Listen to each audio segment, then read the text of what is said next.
June 7th, 1944. Off the coast of Normandy. The English Channel is a roaring gray beast, cold wind whipping through the rigging, waves hammering against the steel hulls of Allied ships. The smell of diesel, salt, and cordite hangs in the air. Just beyond the shoreline, the beaches of France are still choked with smoke. Wrecked landing craft burn in the surf. Soldiers, soaked and shivering, drag crates of ammunition through knee-deep water. On the deck of a command ship, Major Alan Beckett, a British Royal Engineer, grips a rain-slicked railing and watches the chaos unfold. His eyes track the supply lines, men struggling to unload jeeps and artillery pieces directly onto the sand. Every hour wasted means fewer supplies reaching the front and fewer lives sustained inland. The beaches weren't designed for this. The tides are cruel, the mud treacherous, and the surf relentless. Beckett knows that unless something changes, the invasion, the largest amphibious assault in history, could grind to a halt not from German resistance, but from simple logistics. Behind him, a young naval officer stumbles across the deck, clutching a clipboard. "Sir, they're ready to begin lowering the first units." Beckett nods, jaw tight. "Then let's make history." Below them, cranes groan to life. Massive concrete structures, Phoenix caissons, some weighing over 6,000 tons, begin their slow descent into the water. Each is a hollow block, designed to be sunk in position to form the outer wall of something the Germans believed couldn't exist, a portable harbor. Out at sea, dozens of tugs pull behind them strange floating sections of steel roadways and pontoon piers. From the air, it looks like madness, an armada carrying pieces of a city to no city at all. But for the Allies, it's the culmination of years of secret planning. The name whispered through the engineering corps, Mulberry. As the first caisson sinks, a roar of bubbles breaks through the water. Men cheer despite the cold and exhaustion. Beckett exhales slowly. This was the gamble, building a port where none existed in the face of storms, mines, and enemy fire. Far inland, in a commandeered chateau near Caen, Oberst Franz Müller studies reconnaissance photos spread across a long oak table. Grainy aerial shots show peculiar shapes offshore. His staff officers argue. Some claim they're wreckage, others floating docks. Müller, a veteran of the Africa Corps, shakes his head. No, this is deliberate. They're building something. A lieutenant scoffs. A harbor, Herr Oberst? In open water? Impossible. Müller looks out the window toward the distant rumble of artillery and smoke over the coast. "Nothing," he mutters, "is impossible for the English when they have an engineer in charge." That night, the sea rises. Rain lashes the decks. The first waves slam into the unprotected caissons, and several units break their moorings, drifting toward the beach. Beckett stands ankle-deep in freezing water beside a team of sappers, shouting orders through the storm. "Get those anchors reset. If the Germans don't stop us, this bloody weather will." In the distance, tracers streak across the sky. German artillery firing blindly toward the dark horizon. The men work through the night, securing cables, resetting pontoons, hammering bolts with frozen hands. By dawn, the storm eases. The silhouettes of steel piers stretch across the water like the ribs of a giant machine. Allied engineers have done in a single night what should have taken weeks. The skeleton of a working harbor stands where there once was only sea and chaos. Beckett leans on a coil of rope, drenched, exhausted but grinning. He looks toward the cliffs and murmurs to himself, "Now let's see them say it can't be done." June 9th, 1944. 2 days after D-Day, the English Channel is calm again, a deceptive peace resting atop a miracle of steel and concrete. Allied engineers swarm across floating piers, welding, bolting, anchoring. The air hums with the rattle of machinery and shouted orders. From above, reconnaissance pilots describe the site as an artificial city at sea. Miles of connected pontoons, platforms, and causeways stretch toward the French coast. Great concrete caissons form protective arms that curve like a harbor's embrace. And at the far end, Liberty ships line up to unload food, fuel, ammunition, everything needed to keep the Allied advance alive. Major Beckett watches as a convoy of trucks rolls down one of his floating roadways, the deck flexing gently under their weight. Each vehicle makes the transition from ship to shore without touching the sand. No cranes, no bottlenecks, just a seamless bridge between England and Europe. Nearby, Brigadier Bruce White, the chief engineer of the Mulberry Project, claps him on the shoulder. "You've done it, Beckett," he says over the noise. "You've given us a port where the Germans swore it couldn't be built." Beckett smiles faintly, eyes still on the horizon. "We've only begun, sir. The storm's always waiting." Across the channel, the disbelief is spreading through German command. In a bunker outside Cherbourg, Garrick Marx leans over a situation map cluttered with markers. "Explain this," he growls, stabbing at the latest reconnaissance photo. "They are unloading supplies without capturing a port. How?" Our intelligence officer clears his throat nervously. "Our observers report large floating platforms, possibly prefabricated docks, Herr General. They seem interconnected."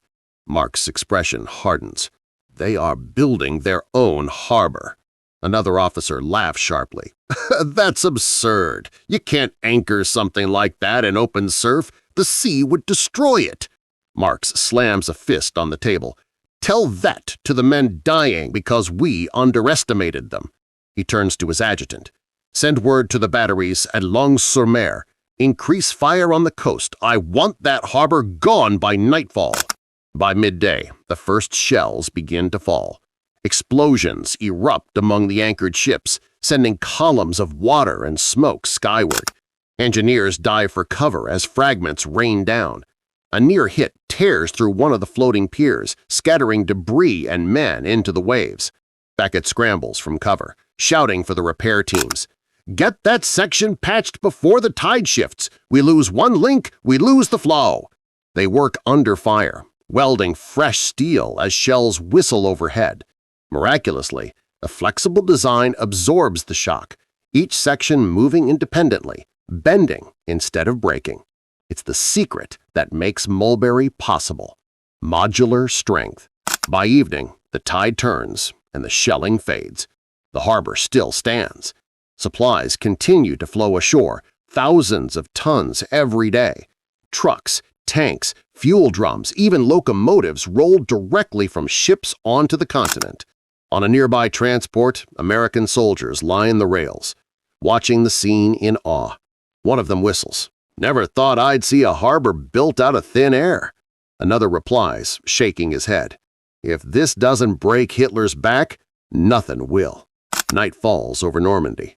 The horizon glows faintly with burning ships and tracer fire, but the Mulberry Harbor endures, alive with movement, cranes and vehicles working beneath floodlights.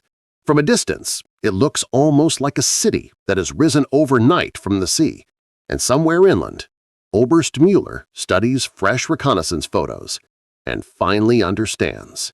They didn't capture France. They brought England with them. June 18th, 1944. The channel turns black and furious once again. Wind howls over the Mulberry Harbor, tearing at tents and snapping mooring lines. The sea, calm only days ago, has become a monster. Waves crest higher than the concrete caissons, hammering the floating roadways until they twist and groan like wounded animals. Major Beckett braces himself against a steel piling as a gust of wind nearly knocks him off his feet. "Get those cables tightened!" he shouts, his voice swallowed by the storm. Engineers scramble across slick decks, trying desperately to secure the structures before the next surge hits. Each section of the harbor is connected by steel joints and pontoons designed to flex, but no one had imagined waves like this. The radio crackles to life. Mulberry B reports flooding in Pier Section 7. Repeat, Section 7 is breaking loose. Beckett grips the receiver. Send every available tug. I don't care if you have to lash it to the seabed. Don't let that section drift. For 36 hours, the storm doesn't relent. Waves tear through the harbor, smashing pontoons and scattering ships like toys. Men cling to ropes, fighting to keep the floating roadways from vanishing beneath the water. Beckett's hands are raw, his uniform soaked through with seawater and oil. When a section finally snaps free and vanishes into the dark surf, the sound is like a scream. By the morning of June 20th, the storm subsides. The sea lies still again, littered with the twisted remains of what was once half the harbor. Of the two Mulberries, the British Mulberry B at Arromanches and the American Mulberry A at Omaha Beach, the American harbor has been utterly destroyed. The British one, reinforced and sheltered more effectively, has survived, battered but functional. Beckett walks along what's left of the pontoons. His boots splash through seawater pooling over the planks. Around him, men work silently, salvaging what they can. He can see it in their eyes, the exhaustion, the disbelief that something so monumental could be half swallowed by nature itself. A junior officer joins him. "Sir, we've lost the American harbor entirely. They're pulling back to use the beaches again." Beckett stares toward the horizon, where the remnants of the U.S. harbor bob in the water like broken bones. Then, quietly, he says, "Then we'll carry them too." Back at Allied headquarters in Portsmouth, senior officers pore over the reports. The loss of Mulberry A is a severe blow, but the British harbor, soon nicknamed Port Winston, remains operational.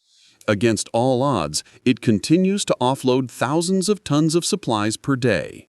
General Montgomery reviews the figures with a faint smile.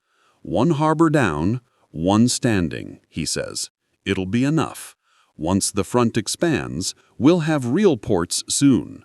Until then, Beckett's men will keep the lifeline open." On the German side, the shock deepens. In Berlin, Field Marshal Erwin Rommel studies aerial photos brought in by courier. He traces the curved outline of the surviving harbor with his finger, disbelief flickering across his face. "They built it again," he mutters. "After the storm." His aide hesitates. "Shall we order more bombing sorties against it, Herr Feldmarschall?" Rommel shakes his head slowly. "No. If the sea itself couldn't destroy it, neither will we." He lowers the photos and sighs. This is why we are losing." Days later, the storm's debris is cleared. The British engineers repair what they can, replacing pontoons and resetting the caissons. The work never stops. Cargo ships line up once more. Cranes swing. Trucks roar to life. Incredibly, by the end of June, over 1 million men, 500,000 vehicles, and millions of tons of supplies have crossed into Normandy. All because of the Mulberry Harbors.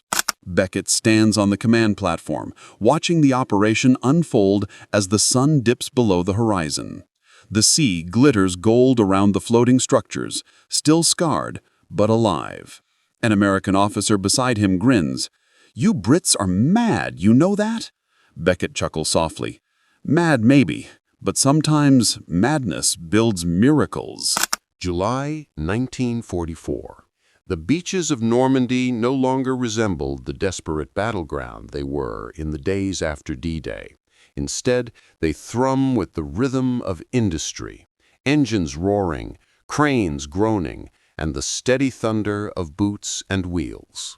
What began as chaos has evolved into one of the most astonishing logistical operations in military history.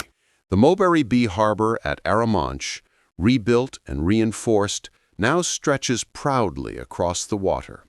Over its floating roadways roll endless convoys of trucks carrying food, ammunition, medical supplies, and fuel barrels marked AV gas. It is a living artery pumping lifeblood into the Allied advance. Major Beckett walks the line of pontoons, his eyes scanning the massive concrete walls, the phoenix caissons that form the harbor's breakwater. Each one bears scars from the storm, blackened by salt and shrapnel, yet they hold firm.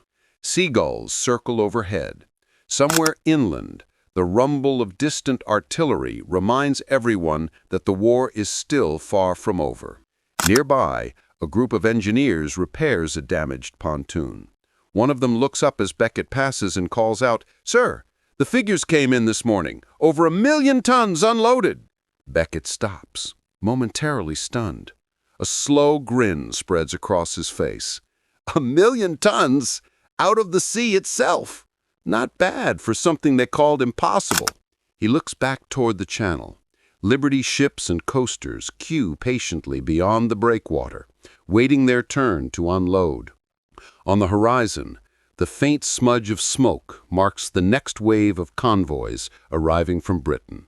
The line is endless, relentless, proof that engineering, when wedded to necessity, can achieve the miraculous. In a captured German command post outside Caen, Oberst Franz Müller studies the same scene through his binoculars. The harbor sprawls across the water like a vision from another world. He lowers the glasses slowly, shaking his head. "I told them," he mutters to no one in particular. "The English do not fight with numbers alone. They fight with imagination." An aide approaches nervously. "Herr Oberst, orders from higher command. We're to withdraw from the coast. Focus defense around Falaise." Müller glances once more towards the sea. "Withdraw? Against men who can build ports in the water? We are already defeated." He turns away, pocketing his binoculars, the reflection of the artificial harbor glinting faintly in his eyes. August 1944. From the Mulberry Harbor, supplies flow continuously toward the expanding front. Fuel for Patton's tanks, rations for the infantry, ammunition for the guns pounding the German lines. All of it crosses the same floating bridges that Beckett's engineers once fought to keep afloat. Reporters arriving from London describe the harbor as a miracle of engineering. Photographs show columns of trucks moving seamlessly across the sea as if driving over a solid road. The world marvels, but the men who built it know the cost. Beckett keeps a small notebook tucked in his jacket. Inside are the names of every engineer and sapper lost to storms, shellfire, and exhaustion. When the war ends, he promises himself, those names will be remembered, not for the weapons they built, but for the harbor that fed a liberation. By September, Allied forces have captured Antwerp and other major ports. The Mulberry Harbors, though weathered and worn, have served their purpose. The floating roadways are dismantled piece by piece, some towed back to England, others left to rust quietly in the surf. Beckett stands on the shore as the last section is disconnected. The only bustling harbor lies still, waves lapping gently against the concrete blocks that remain. Around him, the wind carries the faint echoes of engines and laughter from weeks before. A young private nearby watches the tide roll in. "Hard to believe, sir," he says softly, "that we built all that, and now it's just gone." Beckett watches the horizon for a long moment. "Not gone," he replies, "just done its job." He turns and walks away from the beach, the sea glinting behind him like polished steel, silent witness to one of history's greatest feats of human ingenuity. Years later, tourists visiting Arromanches would stand on those same sands, staring at the rusting hulks still visible at low tide. They would marvel at the idea that for a few crucial months in 1944, an entire port had floated here, an impossible harbor born of necessity and courage. And in the archives of Allied history, Among the battles and the victories, a quiet line would record the truth. When the Allies needed a port, they built one from the sea itself, and it helped win the war.